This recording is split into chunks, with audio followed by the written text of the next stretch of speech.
Essa voz é da cantora mexicana Amparo Ochoa. E a música ao fundo que estamos ouvindo tem o título de La Maldición de Malinche. Ela conta em sentimentos o que representa a conquista espanhola na memória dos mexicanos. A conquista espanhola, a colonização, a independência sangrenta e as revoluções posteriores deixaram marcas profundas na identidade mexicana. A violência, a submissão e a exploração, tanto do território quanto do povo, contribuíram para a construção de uma narrativa nacional marcada pela dor e pelo sofrimento. Representada por uma figura feminina, a Mãe Terra, com o papel de a xingada, a mulher violada, como podemos interpretar, sendo os mexicanos os seus filhos. La Malinche foi uma figura histórica real, que atuou como intérprete e conselheira do conquistador e colonizador espanhol Hernán Cortés, durante a conquista do México. Ela também é chamada de La Xingada. A figura da Mãe Terra, xingada, é um arquétipo poderoso no imaginário mexicano.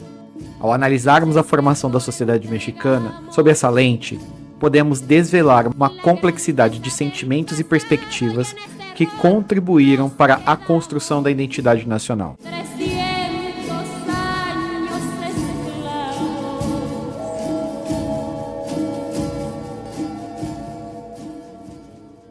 A Virgem Guadalupe, padroeira do México, se confunde com essa imagem da Mãe Terra, culturalmente enraizada na identidade mexicana. E que, por sua vez, por mais que traga essa conexão e reforce essa atmosfera sofredora da mulher que sofre em pró seus filhos, também traz consigo valores e significados de proteção e esperança. Mas o que eu mais achei interessante ao longo da pesquisa, para falar um pouco sobre o México e a Revolução Mexicana, foi que essa metáfora da mãe xingada, a tal a xingada, também reflete de forma simbólica, metafórica, a violência que foi o processo de conquista, ou melhor dizendo, esse processo de colonização e de dominação do território mexicano perante a colonização espanhola. É como se a figura da mulher violada também representasse tanto a dor quanto a luta das mulheres por justiça e liberdade.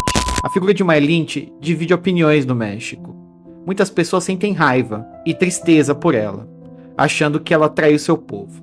Mas, por outro lado, a história dela também nos mostra muita força e coragem. Afinal, ela viveu em uma época muito difícil e fez escolhas bem complicadas. Se a gente pensar na história do México, a gente vê que o povo mexicano passou por muitas dificuldades, mas nunca desistiu. As revoluções mexicanas são um bom exemplo disso. Assim como Malinche, os mexicanos mostram muita força para superar desafios e desigualdades para construir uma sociedade mais igualitária. Há uma visão estereotipada em relação aos processos revolucionários da América Latina como um todo e do que constitui a América Latina. Muito ligada com uma ideia de atraso do continente ou de manifestações históricas e sociais exóticas, particulares, não conexa com a transversalidade dos acontecimentos históricos do mundo. E isso contribui, de certa forma, para uma interpretação equivocada sobre o que foi a Revolução Mexicana. Agora, quais foram os precursores dessa revolução? Claro, falei de vocês na longa duração. Mas ali os precursores mais próximos, porque você também não pode só ficar esperando a longa duração, né? Os processos históricos não é a gente cruzar os braços e esperar que eles aconteçam. É o processo histórico avançar e você incidir sobre ele, atuar sobre ele, né? Como intelectual, como professor, professora, como indígena, como negro, como em qualquer situação, atuar sobre o processo histórico. Senão o processo histórico anda muito devagar. E quem atuou sobre esse processo histórico? Os intelectuais de esquerda. Essa revolução foi por muito tempo tratada como um conflito caótico e sem grandes consequências ou marcas profundas na história e na historiografia como um todo. É por isso que nasce esse vídeo ensaio. Então, nós vamos conhecer daqui em diante o processo revolucionário mexicano dentro da perspectiva dos anarquistas que foram muito atuantes através dela. Mas antes, para quem não me conhece, prazer, meu nome é Fernando, sou professor, historiador e você está no História Anarquista.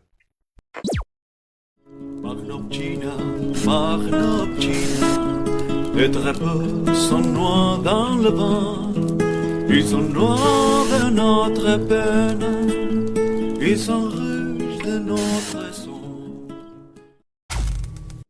Com o tempo, estudiosos e historiadores começaram a reconhecer a importância política e ideológica da Revolução Mexicana, considerando-a um precursor de outros movimentos sociais e revolucionários do século XX, assim como a Revolução Russa de 1917. Muitos historiadores, principalmente marxistas ou economistas liberais, viam a Revolução Mexicana como uma luta para acabar com uma ditadura e criar um país mais livre, onde as pessoas poderiam ter mais direitos e oportunidades. Eles comparavam a Revolução Mexicana com outras revoluções que aconteceram na mesma época, como se todas tivessem o mesmo objetivo: criar um governo democrático ou uma economia mais livre. Nessa visão, a Revolução Mexicana foi vista principalmente como uma luta entre diferentes facções da elite mexicana para controlar o Estado, promovendo reformas para evitar uma revolução mais radical que pudesse ameaçar seus próprios interesses. Assim, o foco é muitas vezes colocado nas figuras e grupos que, apesar de suas diferenças, compartilhavam uma visão de modernização e de progresso no México, dentro dos parâmetros do capitalismo e do Estado-nação liberal. E ao longo da minha pesquisa, eu percebi e cogito que muito tributário dessa interpretação sobre a Revolução Mexicana e sobre esses primeiros movimentos populares do México está atrelado a uma leitura engessada do marxismo. Por exemplo, se a gente pegar uma citação do Engels sobre a questão da conquista dos Estados Unidos em relação à Califórnia, porque sim, esse território já foi mexicano, a gente vai perceber algumas nuances, né, e algum apelo progressista e nacionalista do próprio Engels. É claro que a gente está falando de um Engels de 1948, mas perceba que o que ele escreveu, como é lido e interpretado, pode ser um posicionamento para o marxismo contemporâneo se não for feita crítica. Segue a citação. É uma infelicidade se a rica Califórnia for arrancada dos mexicanos preguiçosos que não sabiam o que fazer com ela. Se os enérgicos Yankees, graças à exploração das minas de ouro daquela região, aumentam as vias de comunicação, concentram sobre as costas do Pacífico em alguns anos uma população densa e um comércio em expansão, criam grandes cidades, abrem linhas marítimas, estabelecem uma via férrea de Nova York a São Francisco, abrem pela primeira vez o Oceano Pacífico à civilização e pela terceira vez na história dão uma nova orientação ao comércio mundial. A independência de alguns californianos ou texanos espanhóis pode sofrer com isso. A injustiça e os outros princípios morais podem ser feridos. Isso conta diante de tais realidades que são o domínio da história universal? Engels, ao focar nos avanços das forças produtivas, ignorou completamente que para a verdadeira revolução social acontecer, é preciso considerar a luta daqueles que realmente e justamente são os mais afetados nessas transformações, os dominados. No século XIX, os mexicanos, como outros povos da América, lutaram pela liberdade, mas de forma única. No México, a luta pela independência foi liderada por camponeses e indígenas, sob a liderança dos padres Miguel Hidalgo e José Maria Morelos, ambos mortos pelos espanhóis colonizadores. A influência da Revolução Francesa e do napoleonismo chegou ao México impulsionando o movimento independentista. Em 1821, Agustín de Iturbide levou o México à independência e foi proclamado imperador, mas acabou executado em 1824. O general Santana liderou o México de 1835 a 55, enfrentando crescentes agressões dos Estados Unidos. E em 1848, após a guerra com os Estados Unidos, o México perdeu metade de seu território no Tratado de Guadalupe Hidalgo. Com a queda de Santana, em 1855, Benito Juárez assumiu a presidência e iniciou reformas radicais contra as oligarquias e a Igreja Católica. A resistência das elites resultou em guerra civil e na intervenção das potências europeias em 1864. Napoleão III invadiu o México, colocando Maximiliano de Habsburgo no trono.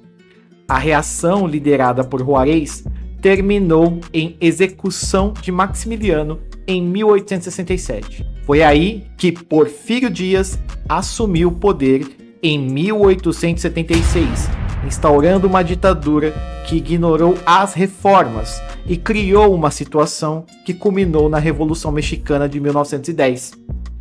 A extrema desigualdade era evidente. Poucos latifundiários controlando vastas terras, enquanto milhões de camponeses eram sem terras. As tiendas de raia mantinham os camponeses endividados e presos às fazendas, perpetuando um sistema de exploração.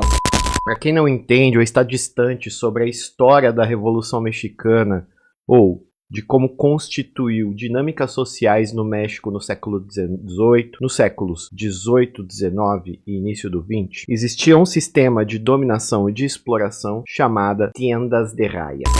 Durante o Porfiriato, no México, as tendas de raia foram um sistema de exploração brutal dos trabalhadores rurais, especialmente em obras de infraestrutura como a construção de ferrovias.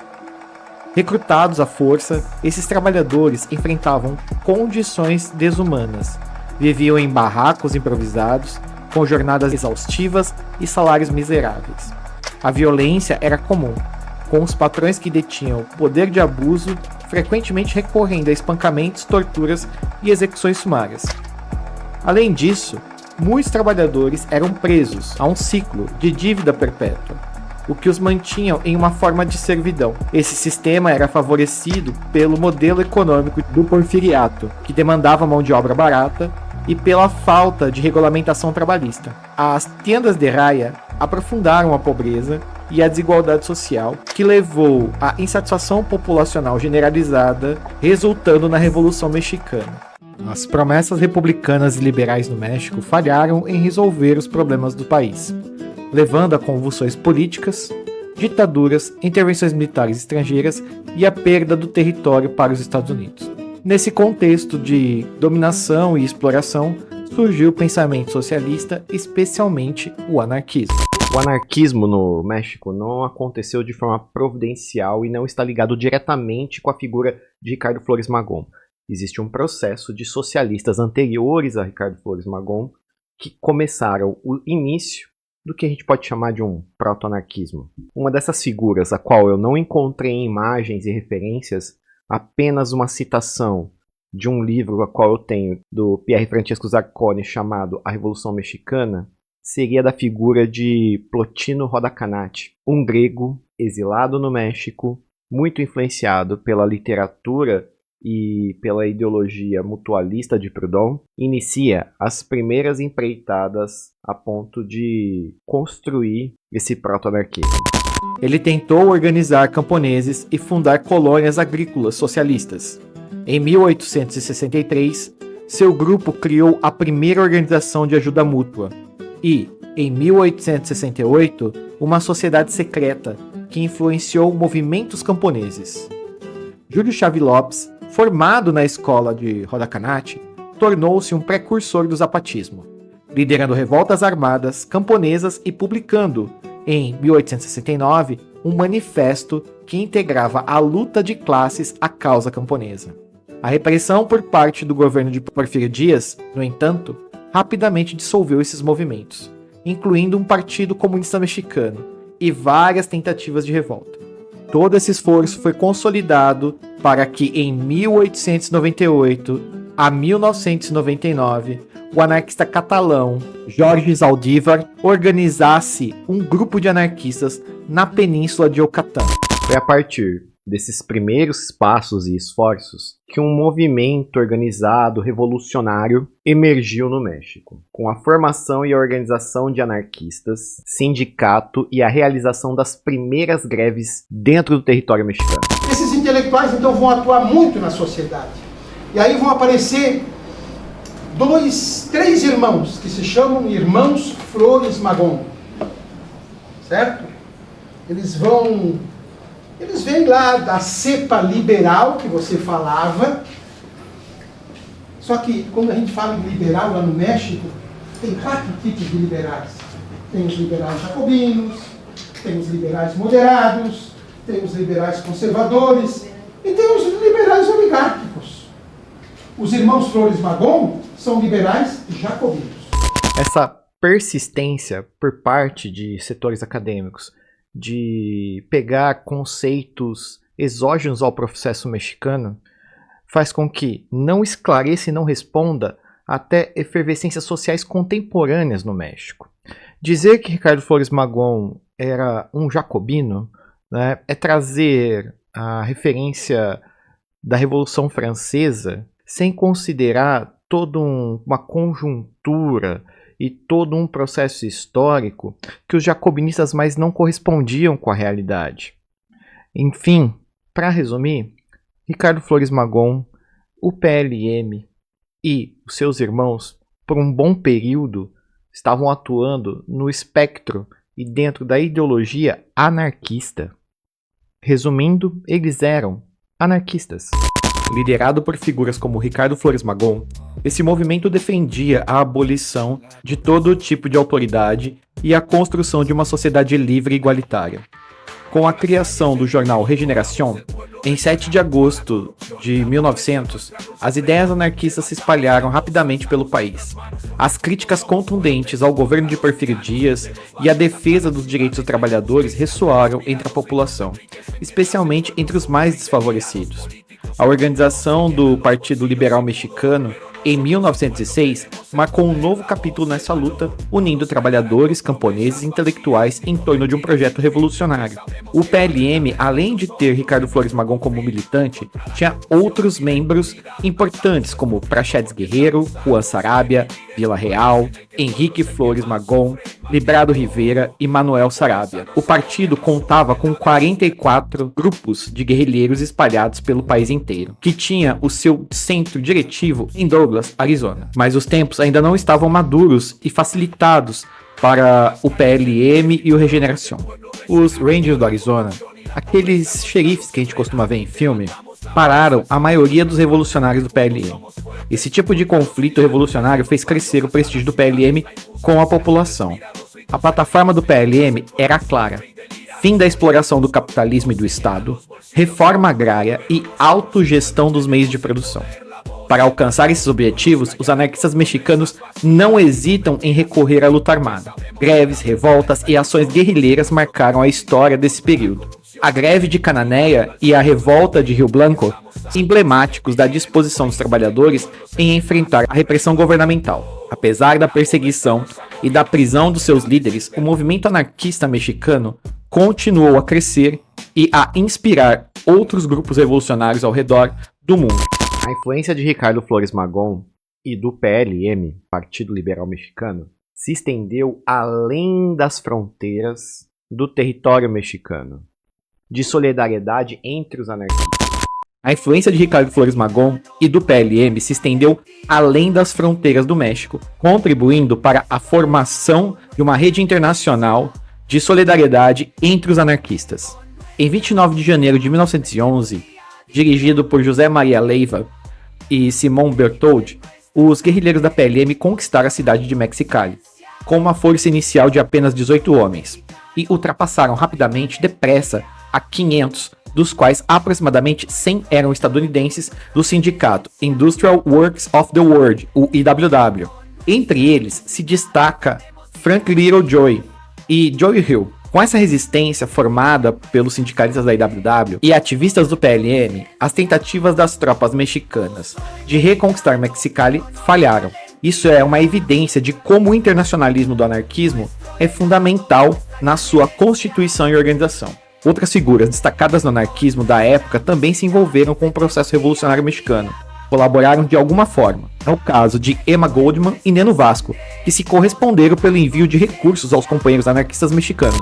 Em resposta às preocupações de Neno Vasco, uma carta de Emma Goldman, datada de 28 de setembro de 1911, foi enviada de Nova York com as seguintes diretrizes. Meu muito bom camarada, tenho em meu poder sua carta e também o dinheiro enviado, $95, os quais serão remetidos aos nossos camaradas mexicanos. Você não pode imaginar o que significará para eles. Não somente por causa do dinheiro, o que eles necessitam muito, mas também por causa da solidariedade que os camaradas do Brasil e Portugal têm demonstrado. Realmente, o inimigo está desesperado ao verificar a união de várias nações com o mesmo propósito. Por favor, transmita aos camaradas do Brasil e Portugal minhas saudações cordiais. Diga-lhes que desejo um dia ir ao encontro deles se puder. Para os magonistas, a situação do país era única, pois a luta encarreirada no México não era meramente dos povos oprimidos em relação a um ditador, a um opressor. Ela representava mais que isso, ela representava uma abertura ao socialismo. São jornalistas, dois, que vão começar a trabalhar a consciência dos indígenas, não dos operários. Porque os indígenas estão um pouco fora das cidades. Outro ambiente onde o Partido Liberal Mexicano atuava era com as comunidades nativas indígenas. Mas vamos deixar claro que a resistência indígena contra a opressão europeia não tem origem no anarquismo. Ela é datada de muito antes. Seria bobagem falar essas coisas. E também, importante acrescentar que essa luta não parou até hoje. E que ela se expressa de várias formas. Os indígenas do México sempre foram parte ativa nas convulsões sociais que periodicamente sacudiam o país, como pudemos ver no início do nosso vídeo. A resistência indígena sempre reivindicou os direitos tradicionais das comunidades, lutando contra a propriedade capitalista. Foi em 1906 a primeira tentativa do PLM de tomar contato com a realidade indígena e foi por meio de uma luta armada contra Porfírio Dias. Javier Gnitea foi encarregado disso, junto com a tribo Iaque de Sonora. A realidade das comunidades indígenas, até hoje em dia vivas no México, não podiam deixar de influenciar a Revolução Libertária de Ricardo Flores Magón. O comunalismo indígena representou um dos eixos do seu pensamento, reconhecido e bem recebido pelo povo Iaque. Isso é demonstrado em uma declaração oficial de junho de 1914 para a tribo Iaque. No livro Os Anarquistas da Revolução Mexicana, de Pierre Francesco Zacconi, destaca o seguinte trecho de Magón ao povo Iaque. Com a mão sobre o coração, convidamos vocês a virem a este acampamento onde serão recebidos com os braços abertos pelos irmãos da miséria. Nós não temos palavras para expressar o quanto apreciamos os sacrifícios feitos em nosso favor. E esperamos que vocês estejam sempre bem dispostos a nos dar a mão, enquanto o capitalismo não desaparecer desta região aqui e até que a bandeira vermelha de terra e liberdade não tenha mais inimigos. As greves e a tomada da Cananéia foram só um dos poucos episódios da sequência de agitações sociais que efervesceram e acenderam a organização popular mexicana. Neste furacão de eventos, o PLM entrou em uma notável dinâmica para ultrapassar os objetivos originais, radicalizando a revolução que, a princípio, era encarada por outros setores da revolução como essencialmente destinada a expulsar Porfírio Dias e estabelecer os direitos civis e políticos do país. Depois dessas informações, só me resta dizer então e responder o que foi então essa revolta, essa greve da Cananéia, que foi tão importante e que encarrega sucessões de acontecimentos que vão dar o processo da Revolução Mexicana. No contexto de luta por mudanças radicais, destacava-se a Revolta da Barra Califórnia, ocorrida em 1911. Liderada por anarquistas, essa insurreição tinha como objetivo a expropriação das terras e a criação de um governo autônomo, desvinculado do controle do Estado mexicano. A revolta foi um desafio direto ao poder central, simbolizando a luta por uma sociedade mais justa e sem as amarras do Estado e do capitalismo. A tomada da Baja Califórnia pelos rebeldes anarquistas foi um marco dentro da Revolução Mexicana. Apesar da revolta ter sido eventualmente suprimida, ela deixou um legado duradouro. A insurreição não só demonstrou a força do movimento anarquista no México, mas também inspirou outras revoltas e contribuiu significativamente para o debate sobre o futuro do país. A Revolução Mexicana, como um todo, culminou em importantes mudanças, como a promulgação da Constituição Mexicana de 1917, que estabeleceu um Estado de Direito, garantindo direitos sociais e trabalhistas e promoveu a reforma agrária. A revolta da Baja Califórnia, apesar de sua derrota militar, desempenhou um papel essencial nesse processo, contribuindo para a construção de um México mais justo e democrático. É importante também considerar que esse histórico mostra que no cenário político mexicano, apenas os anarquistas podiam coerentemente apoiar o programa zapatista. E o radicalismo de meios para o programa zapatista existir, né? Então existe uma coerência entre o pessoal que surge do PLM, da tradição do Ricardo Flores Magón, com a questão do movimento inaugurado por Emiliano Zapata. Eles estão na mesma condição. Tem algumas nuances e diferenças, mas eles partem do mesmo lugar, com o mesmo propósito e com estratégias muito próximas. E isso explica que, no contexto da Revolução Mexicana e até nos dias de hoje, a presença de alguns anarquistas e militantes do PLM, no período histórico aqui relatado, como os zapatistas. Os magonistas também lutaram e ganharam várias cidades. Magonistas, exilados nos Estados Unidos, chamaram o povo mexicano para uma revolução mais radical. Eles queriam acabar com os grandes latifundiários, coletivizar as fábricas e criar um mundo sem governo. As esperanças do governo de Madero logo se acabaram. Em 1912, várias revoltas estouraram. As mais importantes foi a de Emiliano Zapata, no sul do país. Em 1911, ele lançou o Plano de Ayala, que propunha tirar 1/3 das terras dos ricos e repartir entre os camponeses, como faziam os astecas antes dos espanhóis. Uma curiosidade: Zapata retornou com a bandeira do Terra e Libertad, característica dos magonistas dos primeiros anos do século XX. O acordo entre ele e os membros libertários do PLM estavam alinhados, e a perspectiva política de Ricardo Flores Magón não era diferente e nem um obstáculo para Zapata. Muito pelo contrário. Os grupos que perseguiam os seguidores de Ricardo Flores Magón no norte se uniram aos inimigos de Zapata no sul, intensificando a repressão. Em 1913, um golpe de Estado com apoio estrangeiro derrubou Madero e colocou Victoriano Huerta no poder. Isso gerou uma guerra civil violenta, com várias facções lutando entre si. Vila, Zapata, Carranzas, Obregón, estes fatos contabilizaram mais de 800 mil mortos. Diante desse caos, Ricardo Flores Magón, exilado nos Estados Unidos, fez um apelo aos trabalhadores americanos, denunciando a situação no governo do México e buscando o apoio. Já no fim de 1914, Ricardo Flores Magón, em uma declaração oficial dirigida aos trabalhadores dos Estados Unidos, faz os seguintes apontamentos. Se alguém conseguir esmagar a Revolução Econômica, os trabalhadores norte-americanos sofrerão as consequências, por razão de uma imigração de trabalhadores mexicanos em um grau bem maior do que aquele que tenha acontecido nos 10 ou 15 últimos anos, com uma inevitável diminuição dos salários. As riquezas dos magnatas da indústria americana irão para o México, um campo ideal para todos os tipos de aventureiros e exploradores. Os fabricantes dos Estados Unidos mudar-se-ão para o México, que se tornará um território ideal para os negócios por razão dos baixos salários. Só queria mencionar o que o Valdir colocou com muita propriedade, que é essa foto maravilhosa de Pancho Villa e Emiliano Zapata, que é o seguinte: a luta pelo poder que o Rampinelli mencionou aqui. O que nós temos que lutar? Nós temos que lutar para conquistar o poder político. Não é para ser governo. Não é para ser secretário de Estado. Não é para ser ministro nem presidente do Banco Central. Por que devemos lutar nós? Para a conquista do poder. Para nós?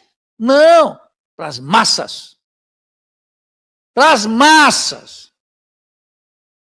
Não é para ocupar o carguinho de não sei do que, de ministro da Cultura, de Direitos Humanos, de Ministério da Fazenda, nada desses cretinos, todos que estão aí.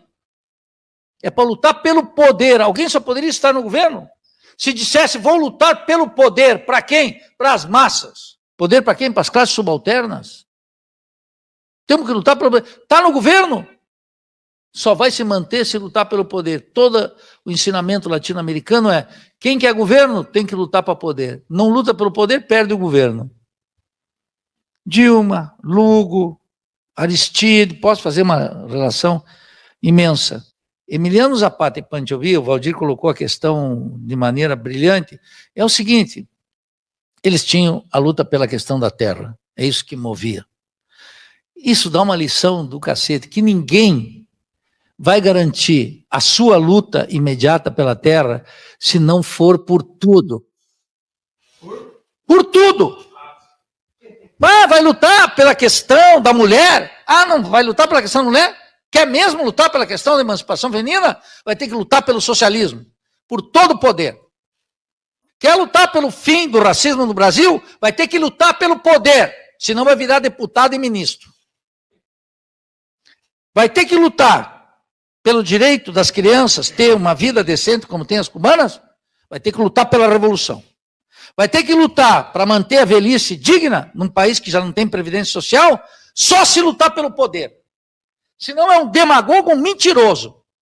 Não vai garantir nada. Vai ser só uma ascensão social para você e para os teus amiguinhos. Então, não é o caso de Pancho Villa e de Emiliano Zapata, que, ademais, não morreram na cama. Não morreram na cama, nem com aposentadoria. Após a deposição de Porfírio Dias, com o início da Revolução Mexicana, o país mergulhou em um período de intensa instabilidade política e social. A disputa pelo poder entre líderes revolucionários como Carranza e Villa prolongou o conflito e causou divisões internas.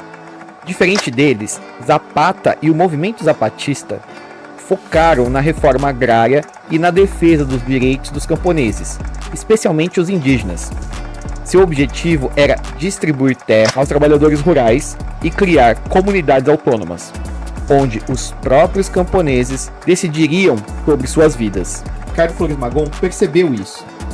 Quase profeticamente, escreveu que: se na superfície deste terrível conflito aparecem os nomes de Villa, Carranza ou qualquer outra personalidade que, com base naquilo que mostra suas ações, não tem outro objetivo senão a tomada do poder, a verdade é que estes homens não são a revolução, mas simples líderes militares que pretendem satisfazer os seus desejos pessoais às custas do movimento popular. Só para complementar, que isso aqui foi depois da edição completa do vídeo, então, para rebater a afirmação do professor Nildo Orix, a Revolução Mexicana, por parte revolucionária, principalmente da esquerda radical, não se propunha a uma revolução política, ou seja, da tomada do Estado, da máquina burocrática, mas sim de uma revolução social. Em quem protagonizava essa revolução eram os anarquistas, e muito próximo desses anarquistas, quase no movimento sincrético, os zapatistas. As reivindicações do Plano de Ayala, em termos de reforma agrária radical, não eram slogans políticos vazios para os guerrilheiros de Zapata. Na redação deste famoso manifesto revolucionário, participaram elementos fortemente radicais como Otílio Montanho, professor simpatizante do PLM e o Grupo Libertário Feminino de Mulheres de Anahuac. Durante a Guerra Civil, entraram no exército zapatista anarco-sindicalistas como Luiz Mendes, Rafael Pérez Taylor, Antônio Grove e Yan Can, sobrevivente da Comuna de Paris. Miguel Mendonça, este último, além de desenvolver um trabalho de educação racionalista entre os camponeses do estado de Morelos, promoveu várias assembleias municipais libertárias nos anos de 1915 a 1917. Quando os zapatistas ocupavam um território, simplesmente expropriaram as haciendas e davam as terras, não aos indivíduos, mas às comunidades de aldeias, de forma que a terra fosse colocada à disposição dos camponeses, membros da comunidade, de acordo com seus costumes tradicionais. Isto com base no princípio de que a terra deve estar a serviço da comunidade e não aos interesses pessoais individuais. Os zapatistas construíram um grupo socialmente homogêneo e fortemente enraizado nas comunidades de Morelos, o que era um claro ponto de força naquele território, mas também de fraqueza fora dos limites daquele estado, porque os zapatistas estavam pouco propensos a ir combater por muito tempo longe de suas terras. Emiliano Zapata, ao contrário de Villa e Carranzas, não era um caudilho, ou seja, não era alguém de pensamento burguês, republicano e de perspectiva centralizadora na coordenação política. Na estrutura de comando das suas forças zapatistas, desenvolvia essencialmente um papel de coordenador, sem dúvidas favorecido pelo seu nome e prestígio, que outros teriam usado de maneira muito diferente. A estrutura de comando zapatista era bastante descentralizada, horizontal, e os comandantes dos vários grupos de guerrilha estavam acostumados a fazer ações bélicas em sincronia. E, precisamente, o comunalismo agrário básico dos zapatistas permitia que não se formasse hierarquias rígidas e institucionalizadas. As estruturas tradicionais das comunidades locais também contribuíram para que o poder político e local e social estivesse no nível da comunidade e fluísse de baixo para cima. Nas áreas controladas pelos zapatistas, o antagonismo contra o capitalismo e a propriedade privada era muito marcado. O centro de organização local ficava no conselho de aldeia. E, para obter o seu bom funcionamento, a premissa indispensável era sempre a expulsão violenta dos magistrados, fiscais de impostos, policiais e outros membros e cargos burocráticos. As decisões eram tomadas na comunidade e por ela, sem recorrer a uma autoridade superior ou fora dela. Os ideais zapatistas sobre a comunidade foram formalizados em um documento de 1916, conhecido como Lei General sobre las Libertades Municipales. Naturalmente, o controle estatal dos conselhos de aldeia foi abolido. Os conselhos foram eleitos diretamente pelos habitantes e o limite de tempo dos encargos foi fixado em 1 ano, com possibilidade de reeleição só depois de um intervalo de 2 anos.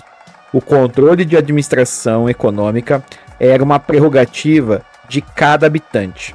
Depois da morte de Zapata e da recuperação do controle governamental no estado de Morelos, em dezembro de 1920, o sistema de autonomias locais foi suprimido pela autoridade e os conselhos das municipalidades foram nomeados pelos governos de estado. Informação extra, quase pós-edição. Por mais que não houvesse articulação operacional entre zapatistas e magonistas na Revolução Mexicana, porque os zapatistas atuavam no sul do México e os magonistas no norte, quase beirando a fronteira estadunidense, fica a pergunta se não houve contato direto e correspondência entre Zapata e Magón.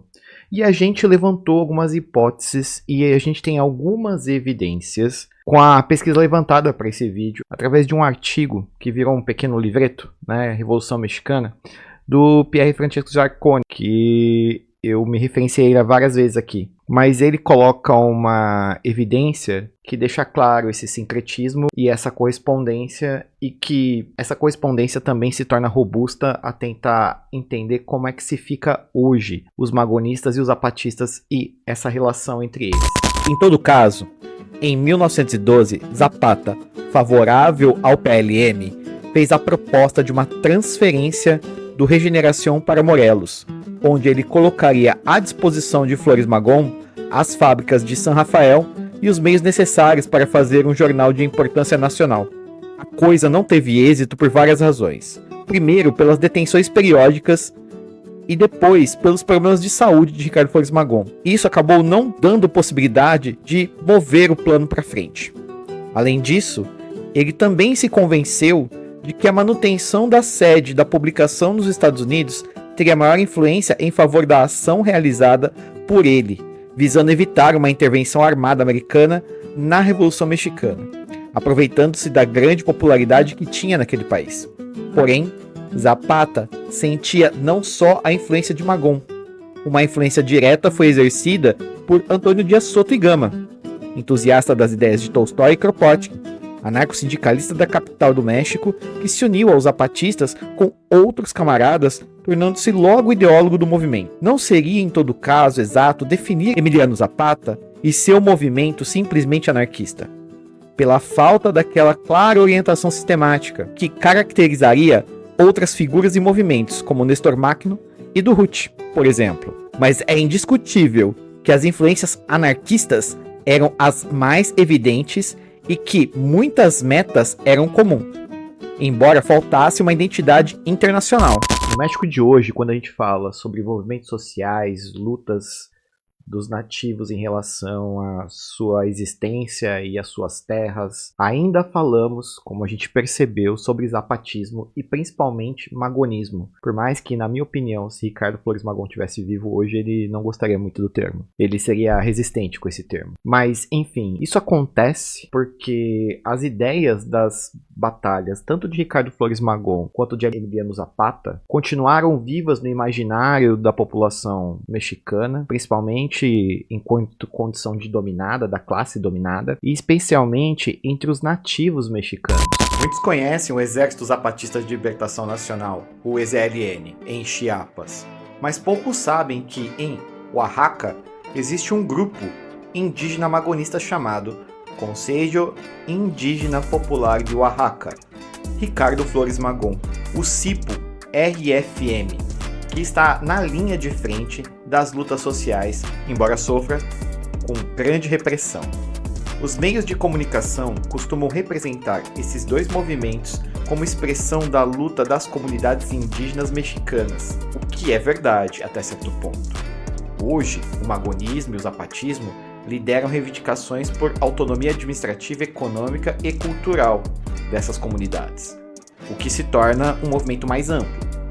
Os indígenas mexicanos, em um processo de valorização de sua identidade, estão dizendo basta contra a discriminação que sempre enfrentaram, tanto no México colonial quanto no México moderno.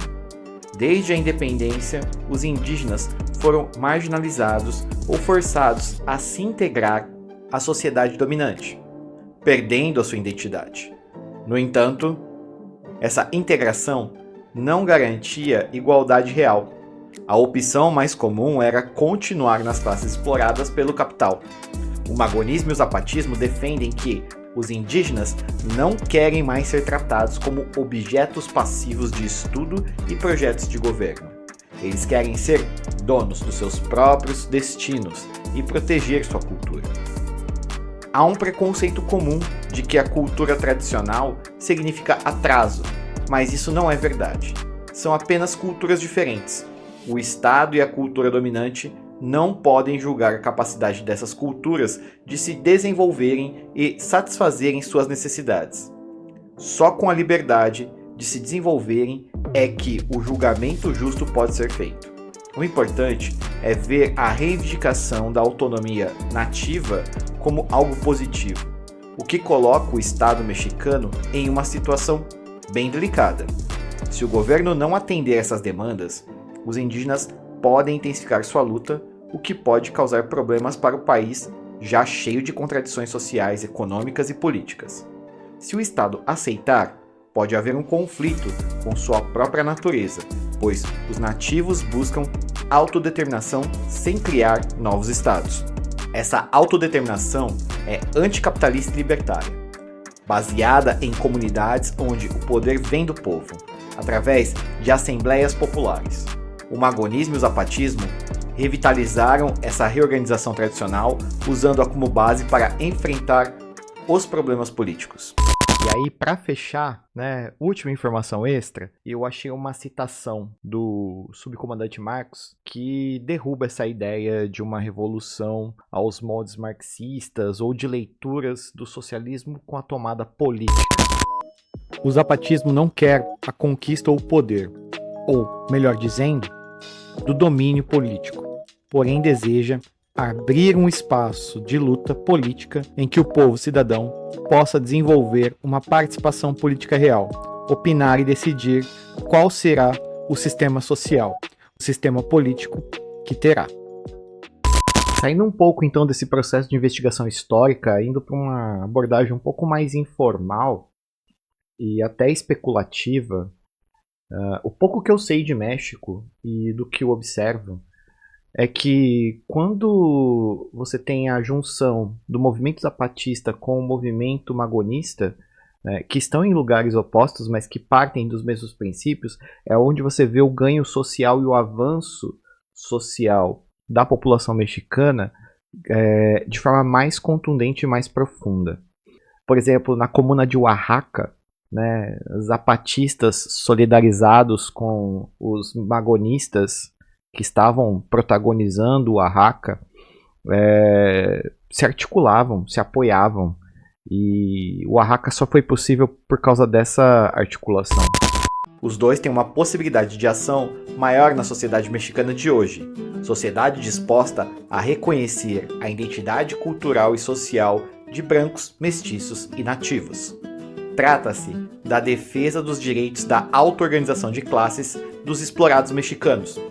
Sem dúvida, deve-se reconhecer a existência de diferenças de gênero entre o magonismo e o zapatismo e muitos componentes do anarquismo ocidental. Porém, estas são respostas baseadas em experiências históricas sociais muito diferentes. O magonismo e o zapatismo são as respostas específicas de experiências indígenas depois do impacto com o colonialismo ocidental. Uma resposta libertária indígena não europeia. O zapatismo, com os indígenas do sul mexicano, lutam contra a penetração do Estado ocidental, enquanto o anarquismo clássico luta dentro dos territórios ocidentais, já plasmados pelo Estado e pelo capital. Por isso, trabalha com métodos diferentes, e não podem ser os mesmos do zapatismo e do magonismo. Seguramente, há limitações, mas hoje é o instrumento que o México subtrai ao capitalismo e ao imperialismo centenas de milhares de pessoas. E, na região de Chiapas, a exploração dos recursos naturais.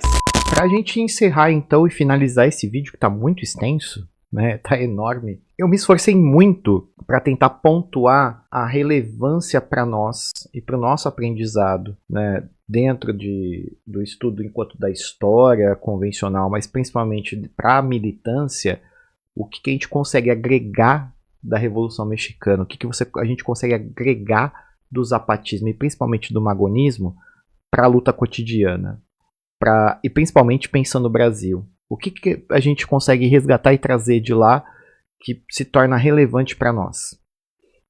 A gente pode logo de cara dizer que México e Brasil têm pontos de contato, né? São países que foram resultados de colonizações e também de uma dominação e de uma forte repressão das sociedades e povos que já moravam aqui, que foram escravizados, foram dizimados, e que até hoje acho que a pedra angular desse conflito é em relação à questão da propriedade da terra, né?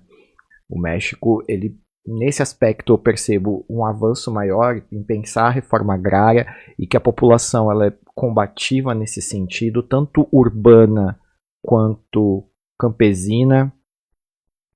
E o Brasil ainda a gente tem muita resistência porque a estrutura colonial brasileira e quem vai formar, né, quem são os descendentes dessa estrutura estão mais organizados e mais impostados dentro do Estado e do capital.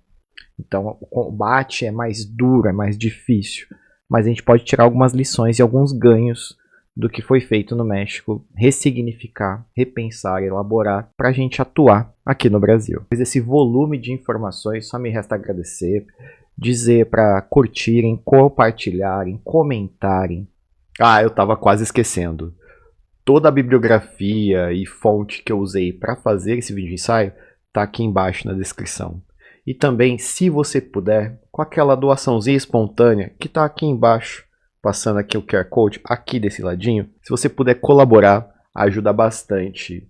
Qualquer quantia mesmo. Se, por exemplo, 100 pessoas vierem aqui, verem o meu vídeo e doarem 10 centavos, já é uma graninha que eu consigo fazer um pagamento de um banco de vídeos para tirar a marca d'água, um pagamento mensal do editor de vídeo que eu uso. Assim a gente aprimora os vídeos e traz mais qualidade audiovisual e torna mais atrativo os vídeos ensaios. Tragam sugestões de vídeos ou tragam propostas para a gente pensar, debatam em relação à relevância da Revolução Mexicana para nós aqui, o que a gente pode aprender com essa revolução, o que a gente pode aprender com o magonismo e com o zapatismo, quais são os pontos de contato dentro da nossa luta pelo socialismo libertário que esse processo histórico nos traz, pode nos trazer. E acho que é isso. Valeu, falou, a gente se vê numa próxima e sem deuses, sem mestres. Marnopchina, les drapeaux sont noirs dans le vent, ils sont noirs de notre peine, ils sont rouges de notre sang.